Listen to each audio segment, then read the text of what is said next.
স্কুলের পরিচালন সমিতির সভাপতি একজন সিভিক ভলেন্টিয়ার। অভিযোগ, তার মর্জিমাফিক কাজ না করায় স্কুলের প্রধান শিক্ষককে একটি বৈঠকে অকথ্য ভাষায় গালিগালাজ ও প্রাণে মারার হুমকি দিয়েছেন। ইতিমধ্যে ওই প্রধান শিক্ষক স্কুলের পরিচালন সমিতির সভাপতি তথা সিভিক ভলেন্টিয়ারের নামে লিখিত অভিযোগ জেলা শিক্ষা দপ্তর হবিবপুর থানা জেলা পুলিশ সুপারের কাছে অভিযোগ করেছেন।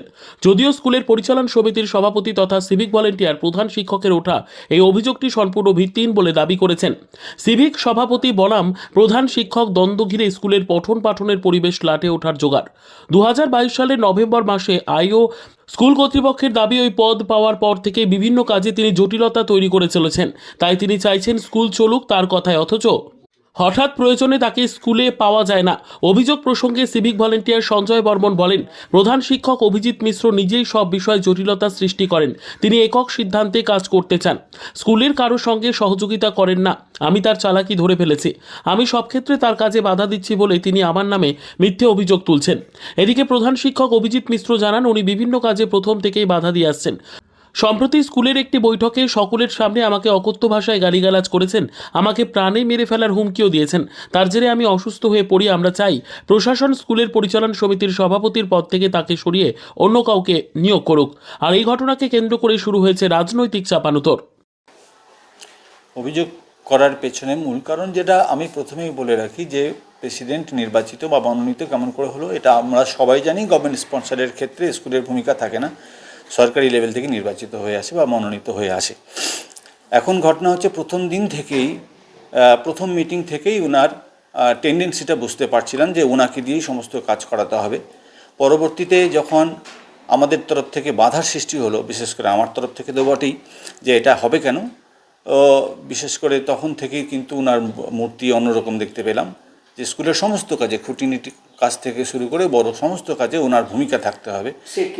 তিনি হচ্ছেন সিভিক ভলেন্টিয়ার পেশায় আমাদের শ্রী সঞ্জয় বর্মন, যিনি প্রেসিডেন্ট। প্রতিবাদটা আসতে শুরু করলো এবং প্রতিবাদটা একটা ভয়ঙ্কর রূপ ধারণ করেছিল। এর আগেই কিন্তু আমি কমিশনার অফ স্কুল এডুকেশনকে অক্টোবর মাস নাগাদ একটা চিঠি করেছিলাম, সমস্ত কিছু জানি।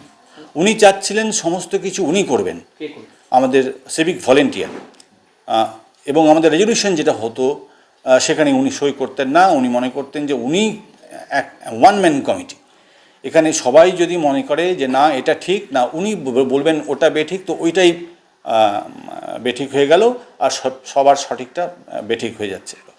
যাই হোক, তো এইভাবে প্রতিরোধ হতে হতে একটা ভয়ঙ্কর প্রতিরোধ যখন আমার তরফ থেকে বা অন্যান্য মাস্টারমশাইদের তরফ থেকে গড়ে উঠেছিল, উনি তখন বেপরোয়া হলেন।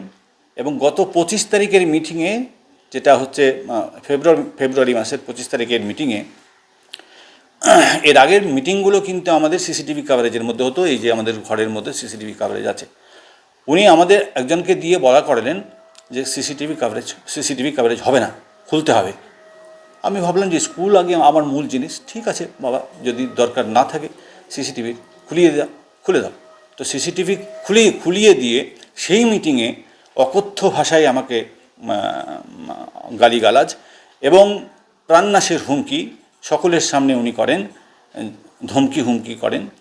তার জেরে আমি ভয়ঙ্কর অসুস্থ হয়ে পড়ি, মাথা ঘুরে যায়, আর আমাকে হাসপাতালে ভর্তি করতে হয়েছিল। তার পরবর্তীতে আমার মাইল্ড সেরিব্রাল অ্যাট্রফি ধরা পড়েছিল। যাই হোক, এর পরিপ্রেক্ষিতে দেখলাম যে এটার একটা প্রতিবাদ যেমন মৌখিক হচ্ছিল, লিখিত প্রতিবাদ সব জায়গাতে যাওয়া উচিত। তাই আমি বিভিন্ন জায়গাতে বিভিন্ন দপ্তরে করেছি। আইহো হাই স্কুলের পরিচালন সমিতির সভাপতি এবং ওখানকার প্রধান শিক্ষকের মধ্যে যে বচসার কথা আপনারা বললেন, আমরা ঘটনাটা শুনেছি।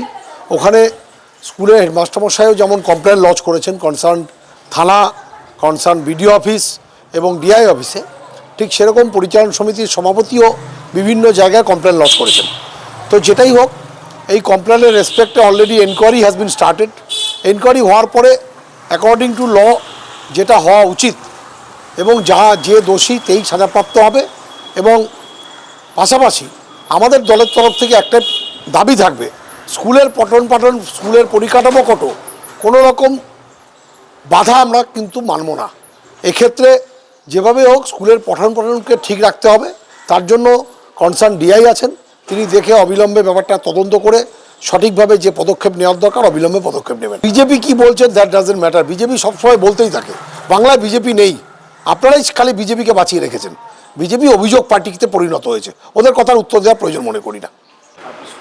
সমস্যা বলতে সবই আমাদের শোনা, যেটা আর তবে শুধু আমি এইটুকু আমি আবদার রাখবো সবার কাছেই, সমাজে যারা আছেন বা আদার যারা আমাদের ঊর্ধ্বতন কর্তৃপক্ষ যারা আছে, আমাদের স্কুলের তরফ থেকে একজন সহকারী শিক্ষক হিসেবে আমরা এইটুকু শুধু তাদের কাছে আবদার করি বা আবেদন রাখবো যে আমাদের স্কুলটা যেন আগের সেই সুনামের জায়গাটাতে ফিরে আসে, এবং আমাদের যে সমস্যাগুলো আছে জানি না সেটা কী সমস্যা কী কারণে, তো সেই জায়গাগুলো তার যেন সেই আগের জায়গায় ফিরে আসে সেটা আমরা আশা রাখবো। আর একটা হচ্ছে আমাদের ছাত্ররা দীর্ঘদিন ধরেই বঞ্চিত হচ্ছে, সপ্তাহে মাত্র 3 দিন করে অল্টারনেটিভ ডেতে আমাদের মানে ক্লাসগুলো চলছে এবং দীর্ঘদিন ধরে সেটা। তো খুব তাড়াতাড়ি সেই বিল্ডিংয়ের কাজটা কমপ্লিট করে দিয়ে আমাদের বাচ্চারা যেন সপ্তাহে 6 দিনে 6 দিন ক্লাস করতে পারে, তার জন্য একটা সুব্যবস্থা করে দেন আমাদের ঊর্ধ্বতন কর্তৃপক্ষ যারা আছেন, তারা সে ব্যাপারে তাদের সুচিন্তিত চিন্তাভাবনা নিয়ে এগিয়ে যাক, এটুকুই শুধু বলবো। উন্নত, হ্যাঁ, সেটা আপাতত দৃষ্টিতে মতো অবশ্যই ব্যাহত হচ্ছে, কারণ বিল্ডিং হওয়ার কথা অনেকদিন আগেই শেষ হয়ে যাওয়ার কথা, সেখানে বিল্ডিংটা এখনও থমকেই আছে, যায় না কী কারণে সেটা, যার ফলে বাচ্চারা তো ঠিকঠাক মানে সেই পরিবেশটা পাচ্ছে না পড়াশোনার। আমার নাম Krittiba Sarkar. Bureau report, PB news. Dreamland nursing home, ঠিকানা ইন্দ্রপ্রস্থ, বাবুরবাগ, পূর্ব বর্ধমান, পিন নম্বর 713104, যোগাযোগের নম্বর 9775163111।